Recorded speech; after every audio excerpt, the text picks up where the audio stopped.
आपका बस 1 मिनट दीजिए और फिर डिसाइड कीजिए आपको ये वीडियो आगे देखना चाहिए या नहीं।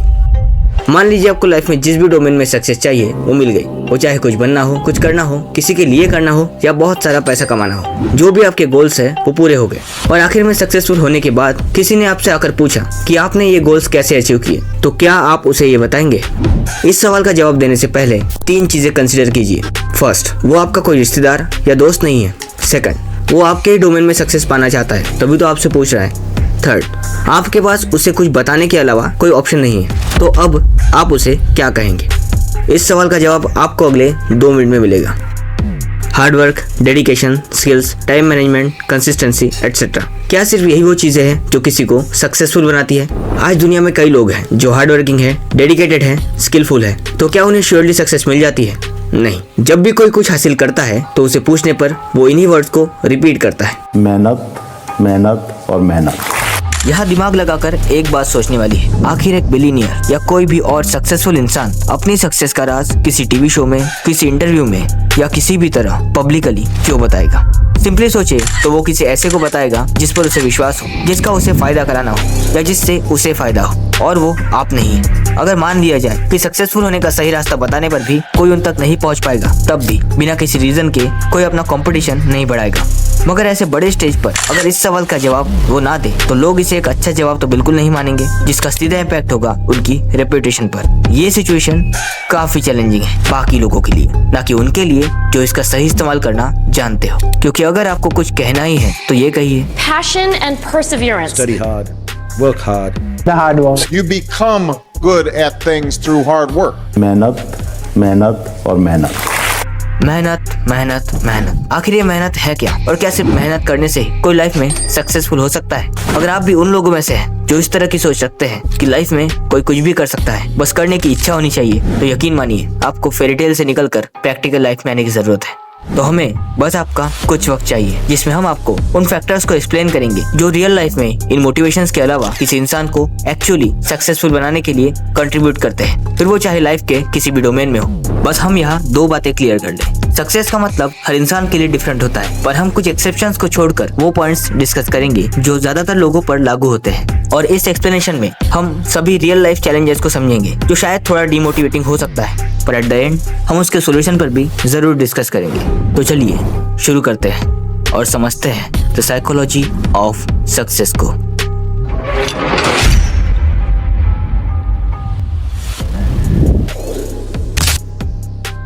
आप में चाहे कितनी ही कम या ज्यादा एबिलिटीज या टैलेंट्स हो, पर अगर इस एनर्जी को प्रॉपर्ली चैनलाइज नहीं किया गया तो वो वेस्ट हो जाएगी। और ये चैनलाइजेशन सिर्फ एजुकेशन कर सकता है, एक ऐसी बेसिक सी चीज जिसे बहुत ही अंडरस्टेट किया जाता है। अगर आप एक नजर सभी सक्सेसफुल लोगों पर डालें तो आपको इन सभी में एक चीज कॉमन दिखेगी, प्रैक्टिकल और थ्योरेटिकल क्वालिटी एजुकेशन। और ऑफ कोर्स यहाँ हम कोई सर्टिफिकेशन या डिग्री लेने की बात नहीं कर रहे। इवन फोर्ब्स ने रिलीज की 2017 की लिस्ट के मुताबिक दुनिया के 45 आउट ऑफ 400 रिचेस्ट लोग कॉलेज ड्रॉप आउट्स हैं, और इवन बचे हुए लोगों में से 23 ऐसे लोग हैं जो कभी कॉलेज तक नहीं गए। फर्स्ट से 12 तक पढ़ाई करना और फिर कोई सर्टिफिकेशन लेना, ये बस सोसाइटल नॉर्म्स बन चुके हैं जो स्टूडेंट्स को पूरे करने होते हैं। इसे फुलफिल्ड एजुकेशन नहीं कहा जा सकता। एजुकेशन का सिंपल सा मतलब है नॉलेज, स्किल्स और वैल्यूज को एक्वायर करना, जिसका तरीका कोई भी हो सकता है। तो हर इंसान जो किसी न किसी तरह चीजों को सीखता है वो समहाउ एजुकेटेड है। अब अगर इस बेसिस पर देखा जाए तो इनमें 3 टाइप्स के लोग होते हैं। पहले वो लोग जिन्हें बचपन से प्रेस्टिजियस स्कूलिंग और यूनिवर्सिटीज मिली जिससे सराउंडिंग ने उनकी डेवलपमेंट में मदद की। दूसरे वो लोग जिनके पास फर्स्टली एवरेज रिसोर्सेज अवेलेबल हुए पर उन्होंने एग्जामिनेशंस या कॉम्पिटिशंस पास करके अपॉर्चुनिटीज को गेन किया। और तीसरे वो लोग जिन्होंने हाई फॉर्मल एजुकेशन नहीं लिया बट अपने सराउंडिंग से और फिजिकल और मेंटल स्किल्स से खुद को डेवलप किया। आप सोच रहे होंगे कि इन सभी में एक्सेप्शनल स्किल्स थी इसलिए ये ऐसा कर पाए, पर सिर्फ ये बात नहीं है। इन सभी में कम या ज्यादा स्किल्स या टैलेंट्स के साथ साथ एक चीज कॉमन थी, क्वालिटी एजुकेशन। मॉडर्न टाइम में एजुकेशन को 2 टाइप्स में डिवाइड किया जा सकता है। पहला वो जो कॉमनली ज्यादातर स्टूडेंट्स को मिलता है, जिसमें एग्जाम्स पास करके एकेडमिक एक्सीलेंस गेन करना शामिल होता है। स्टूडेंट्स को फिजिकली पनिश करना और उन्हें एकेडमिक्स के बेसिस पर डिफरेंशिएट करना, ये इसमें इंक्लूडेड होता है, जिससे स्टूडेंट्स की क्रिएटिविटी धीरे धीरे खत्म होती है, जो कि प्रेशियन एजुकेशन सिस्टम पर बेस्ड है। और दूसरा वो जो बियॉन्ड एकेडमिक एक्सीलेंस एक स्टूडेंट की ओवरऑल डेवलपमेंट पर फोकस्ड होता है, जिससे वो रियल लाइफ चैलेंजेस फेस कर सके। सिर्फ पढ़ाई करना एजुकेशन का गोल कभी था ही नहीं, बल्कि इसमें holistic approach, critical thinking skills, emotional intelligence, ये सब इंक्लूडेड होता है। इस तरह का education system the country Finland ने डेवलप किया था, जो कि 1960 और 70s में हाईलाइट हुआ।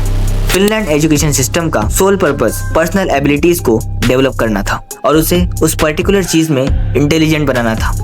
अमेरिकन साइकोलॉजिस्ट होवर्ड गार्डनर ने अपनी 1983 में पब्लिश की गई बुक फ्रेम्स ऑफ माइंड में थियरी ऑफ मल्टीपल इंटेलिजेंस दी। इस थियरी के मुताबिक इंटेलिजेंस कोई सोल फिनोमेनन नहीं है, मतलब कोई इंसान आइडियली इंटेलिजेंट नहीं होता, मतलब अलग अलग लोग अलग अलग डोमेन्स में इंटेलिजेंट हो सकते हैं। और यही वो चीज है जो करंट एजुकेशन सिस्टम और आइडियल एजुकेशन सिस्टम को डिफरेंट बनाती है।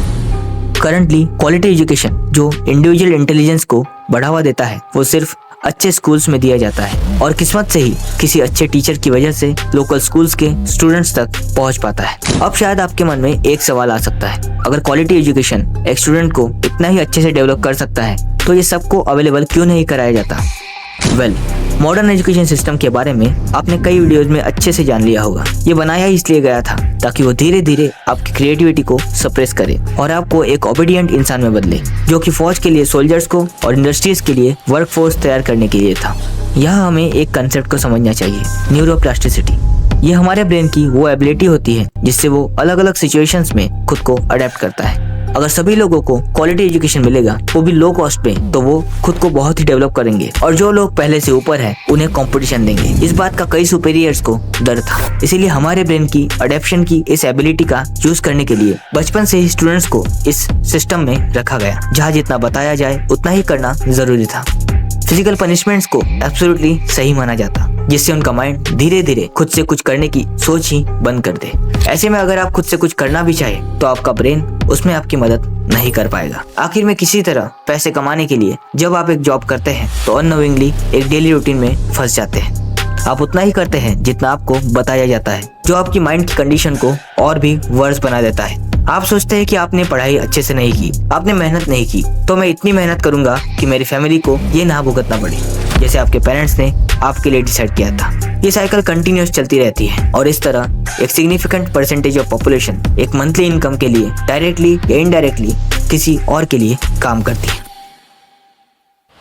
ये सारी चीजें एट ए सडन एग्जैजरेटेड लगती हैं, पर ग्लोबल सिनेरियो के हिसाब से और जिन्होंने ये एक्सपीरियंस किया है उनके लिए ये डार्क रियलिटी है। देखिए, जॉब करना या किसी के लिए काम करना ऑफ कोर्स कोई गलत बात नहीं है, बस मैटर ये करता है कि आपका काम आपको खुशी दे और आपके लॉन्ग टर्म गोल से अलाइन हो।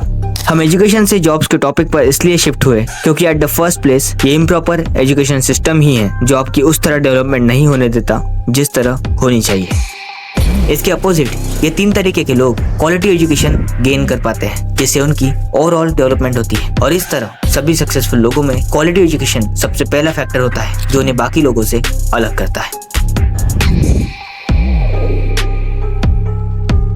आपने ये जरूर सुना होगा, जिसको करना होता है ना वो कैसे भी कर लेता है, और दुनिया में सबसे मुश्किल होता है पूरे फोकस के साथ काम करना, और सबसे आसान होता है बहाने बनाना। अब लॉजिकली देखा जाए तो ये बातें कितने हद तक सही है। सोचिए, 2 स्टूडेंट्स को एक एग्जाम देना है। एक स्टूडेंट के पास पढ़ने के लिए सारे रिसोर्सेस, टाइम और गाइडेंस अवेलेबल है, जबकि दूसरे स्टूडेंट्स के पास इन सब की कमी है। अब अगर दूसरा स्टूडेंट कहे कि उसके पास पढ़ाई के लिए प्रॉपर रिसोर्सेस नहीं थे, तो क्या वो बहाने बना रहा है?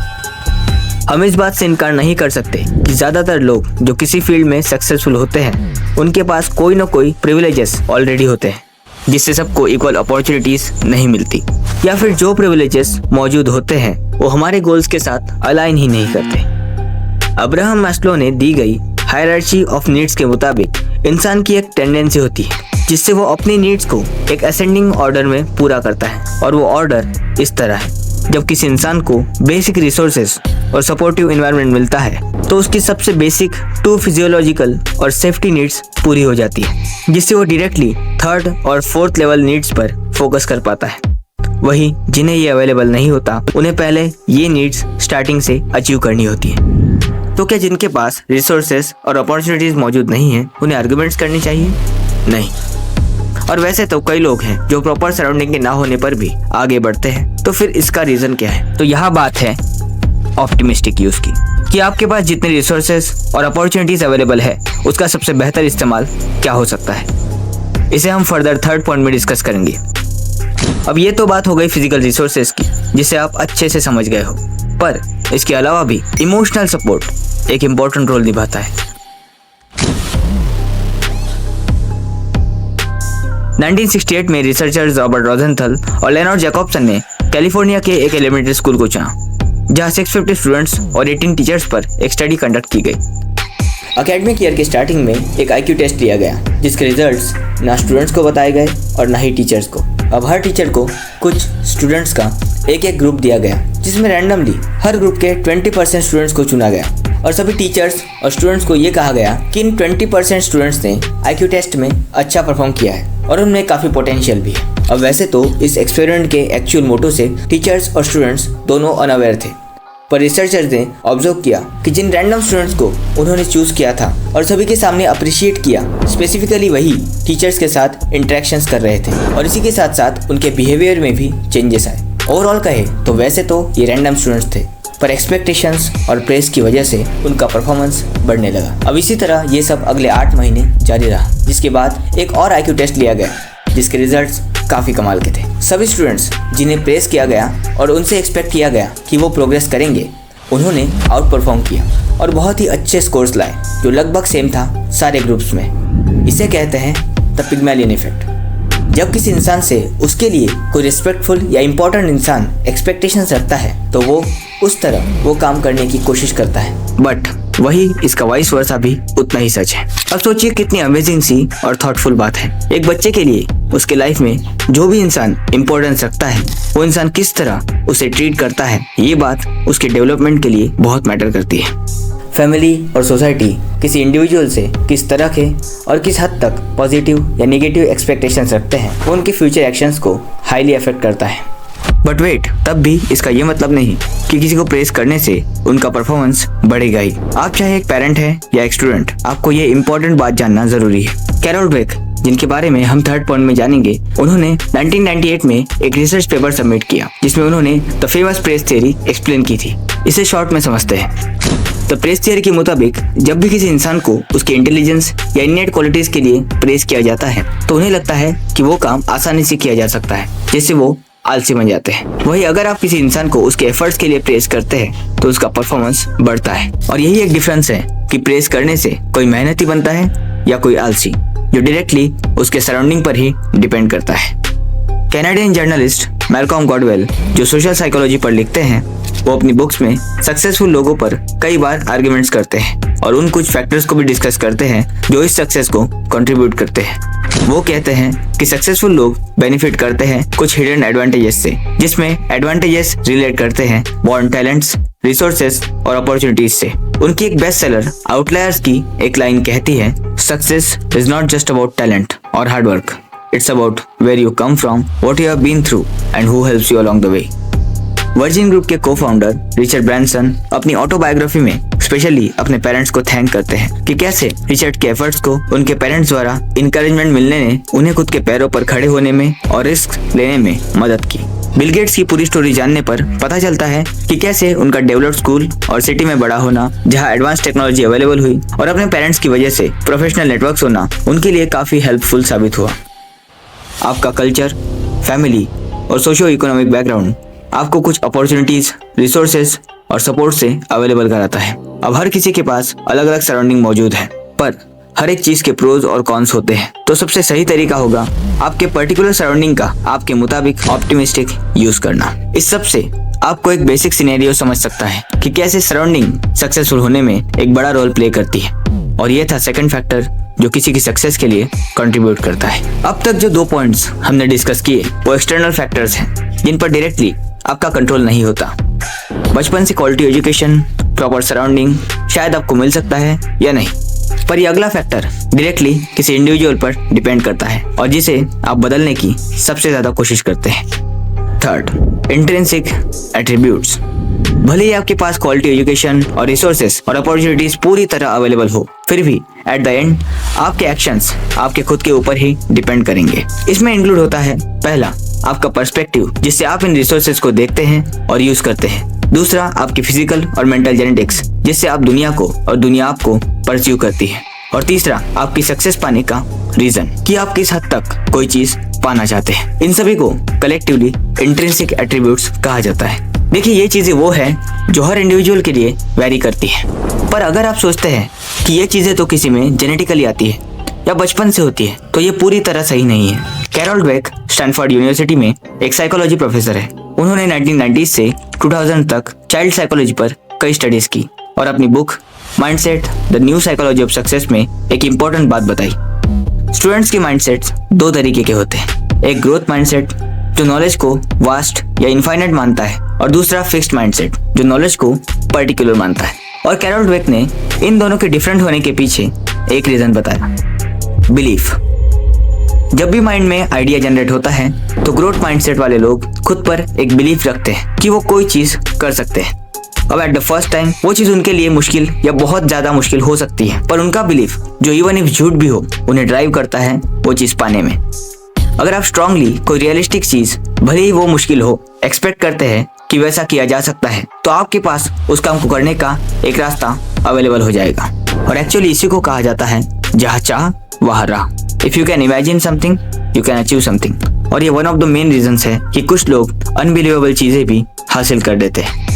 अब शुरुआत में जो 3 इंट्रिंसिक एट्रीब्यूट्स हमने बताए वो आखिर इस बिलीफ सिस्टम में कैसे काम करते हैं। चलिए, इसे समझने से पहले आपको एक सच बताते हैं। क्या आपको सच में लगता है कि एक वीडियो देखने से आपको सक्सेसफुल होने के लिए क्या जरूरी है और क्या नहीं ये पता चल जाएगा?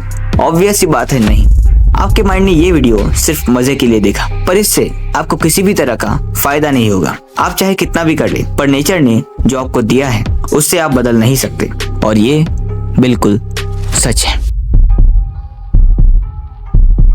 अब आपको कैसा लग रहा है? शायद आप में से कई लोग डिमोटिवेट हो गए हो। अब जितनी भी चीजें हमने बताई उसका आपके ब्रेन ने क्या आउटपुट निकाला वो आपके पर्सपेक्टिव, आपके मेंटल जेनेटिक्स और आपके रीजन पर डिपेंड करेगा जिसके लिए आप ये वीडियो देख रहे हैं। दुनिया की हर चीज पॉजिटिव या नेगेटिव हो सकती है, बस वो डिपेंड करता है आप पर। एक वीडियो देखना भी किसी के लिए लाइफ का टर्निंग पॉइंट हो सकता है, या फिर कई चीजें मिलकर भी कोई फायदा नहीं। और ये हम मोटिवेशन नहीं बल्कि साइकोलॉजिकल थियरीज और रियल लाइफ एग्जांपल्स के बेसिस पर कह रहे हैं। अब हम इस वीडियो के कंक्लूजन पर पहुंच चुके हैं, तो एट द एंड हम इस पूरे वीडियो को समराइज करेंगे। फर्स्ट, ये जो 3 चीजें हमने बताई वो जरूरी नहीं कि इक्वल हो। अगर कोई एक चीज किसी में ज्यादा हो तो किसी दूसरी चीज की कम जरूरत पड़ेगी। सेकंड, इक्वालिटी प्रैक्टिकली दुनिया में एग्जिस्ट नहीं कर सकती। कोई छोटा या कोई बड़ा जरूर होता है, पर यह भी बिल्कुल सच है कि change is the rule of nature. हर कोई बदल सकता है, चाहे वो फिजिकली हो या मेंटली, प्रोवाइडेड कि ये चेंजेस रियलिस्टिक हो। और लास्टली थर्ड, आपका एजुकेशन, सराउंडिंग और एबिलिटीज आपका फ्यूचर डिसाइड करती है। तो अगर आपको इन 3 चीजों के बारे में अच्छे से पता हो तो या तो आप खुद के लिए या शायद फ्यूचर में किसी और के लिए इन्हें बदल सकते हैं। और यही हमारा वीडियो कंक्लूड होता है। Thank you.